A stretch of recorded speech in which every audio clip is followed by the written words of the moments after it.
Que foi, Silvia? Não, Pô, meia hora, Silvia!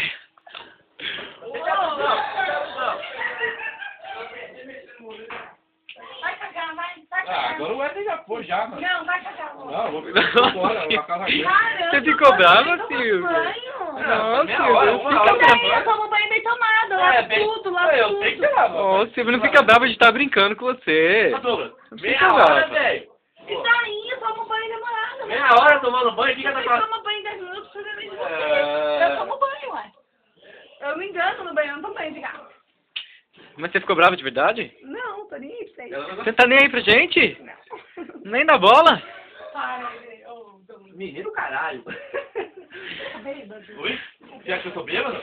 Você acha que eu sou bêbado? Eu não sou bêbado, mano. Ah, meu amigo. É, não pode apertar muito, né? Senão se apertar, você caga.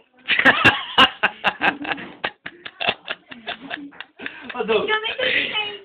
Eu nem quer fazer? a maquiagem, eu não tô fazendo Ah. sem óleo. Não fiz nada. A gente não exige essas coisas, não. Nossa casa era uma casa grande, na encostadinha uma Olha pra filha, tá bavinha. Eu tô pálida. Que maquiagem. Bom, parei. Então eu vou filmar um pouquinho aqui a nossa amiga Evelyn. Já tá dormindo a Evelyn. Ô Evelyn, já tá Ô, cedo esse pra dormir. guarda-chuva é meu. Guarda-chuva, caralho também.